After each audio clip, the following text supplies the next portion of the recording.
বিপ্লবের ব্যানার নিয়ে নব্য নব্য বিপ্লবী দোকানদার দাঁড়িয়ে যাচ্ছে আর নতুন নতুন দোকান খুলছে। এই ৫ই আগস্টের পূর্বে এই বৈভর সংগঠন এবং এই সমস্ত ব্যক্তি এদের খবর ছিল না। শুধুমাত্র ১০-১২ দিনের মিডিয়া কভারেজে এখন বিশাল নেতা হয়ে গেছে। তাদেরকে ঢুকাইছিল ছাত্রলীগ আন্দোলনের গতিবিধি পর্যবেক্ষণ করার জন্য, আন্দোলনে স্পাইগিরি করার জন্য। গতকালকে শহীদ মিনারে জাতীয় বিপ্লবী পরিষদ নামক একটি সংগঠনের কর্মসূচিতে আমন্ত্রিত অতিথি হিসেবে এসে ফারুক হাসান বক্তব্য শেষ করে এখান দিয়ে যাওয়ার পথেই সেই শরীফ যেই ছেলেটির সে হাত ইশারা দিয়ে ডেকে আনলো কয়েকজনকে এবং ফারুক হাসানের উপরে হিংস্র জন্তুর মতো যেমনি শিকার ধরে তেমনি হামলে পড়েছেন এবং তাকে বেধড়ক মারধর করে রক্তাক্ত করেছেন। সিনেমা স্টাইলে দৌড়ে দৌড়ে তাকে মেরেছেন। আয়োজক সভাপতি বলেছিল যে ছাত্রদল নাকি তার বক্তব্য খেপেছে, অথচ ছাত্রদলের এখানে কোনো ধরনের সম্পৃক্ততা ছিল না, এই কর্মসূচিতেও ছাত্রদলের কিছু না। তাহলে আয়োজক সভাপতি কেন বলল? তাহলে তারা যে হামলা করবে এটি তাদের পূর্ব পরিকল্পিত এবং ছাত্রদলের উপরে ওরা দায় চাপাতে চেয়েছিল।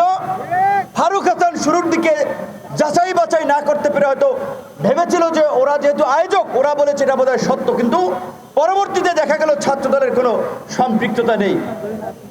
রহস্যটি হচ্ছে এই একই প্রোগ্রামে আমাকেও দাওয়াত করেছিল, আমাদের সাধারণ সম্পাদক রাশেদ খানকেও দাওয়াত করেছিল। তাহলে আমরা যদি আসতাম এই দুজন, তাহলে হামলাটি হয়তো আমাদের উপরে হতো। আবার হামলা করেছে কারা? আন্দোলনে নাকি তারা আহত হয়েছে। এখন আন্দোলনে আহত হয়েছে নাকি অন্য কোনো অপকর্ম করতে গিয়ে আহত হয়েছে সেটি আমরা জানি না, কারণ এখন তো বিপ্লবের ঝান্ডাদারি অনেককে দেখা যায়, বিপ্লবের দোকানদার, বিপ্লবের দোকান। অথচ এই ৫ই আগস্টের পূর্বে এই বৈভর সংগঠন এবং এই সমস্ত ব্যক্তি এদের খবর ছিল না। তো এটা আমাদের জন্য অশনি সংকেত যে বিপ্লবের ব্যানার নিয়ে নব্য নব্য বিপ্লবী দোকানদার দাঁড়িয়ে যাচ্ছে আর নতুন নতুন দোকান খুলছে। এখানে কয়েকজন এই আন্দোলনের যারা ফ্রন্ট ফেজে ছিল তাদের ডেডিকেশন আছে, ত্যাগ আছে, আর কিছু হচ্ছে মৌসুমী নেতা। শুধুমাত্র ১০-১২ দিনের মিডিয়া কভারেজে এখন বিশাল নেতা হয়ে গেছে। তাদেরকে ঢুকাইছিল ছাত্রলীগ আন্দোলনের গতিবিধি পর্যবেক্ষণ করার জন্য, আন্দোলনে স্পাইগিরি করার জন্য। 18ই জুলাই যখন কথা বলি যে ভাই এক দফার বিকল্প নাই, এক দফা ছাড়া এই জাতির মুক্তি নাই, হাসিনা পিশাচ হয়ে গেছে, হাসিনার পতন ব্যতীত আমাদের মুক্তি নাই, প্রত্যেককে জেলে যেতে হবে।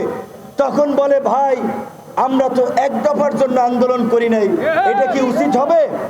এইরকম এখন দু একজন ব্যাপক বিপ্লব হয়ে গেছে, অথচ ফুল ছাত্রলীগের এজেন্ট হিসেবে এখন যাই হোক সোশ্যাল মিডিয়ার কারণে ব্যাপক পপুলারিটি হয়েছে, সেলিব্রিটি বনে গিয়েছে, কিন্তু তাদের পেছন দিকে একটু তাকাতে হবে।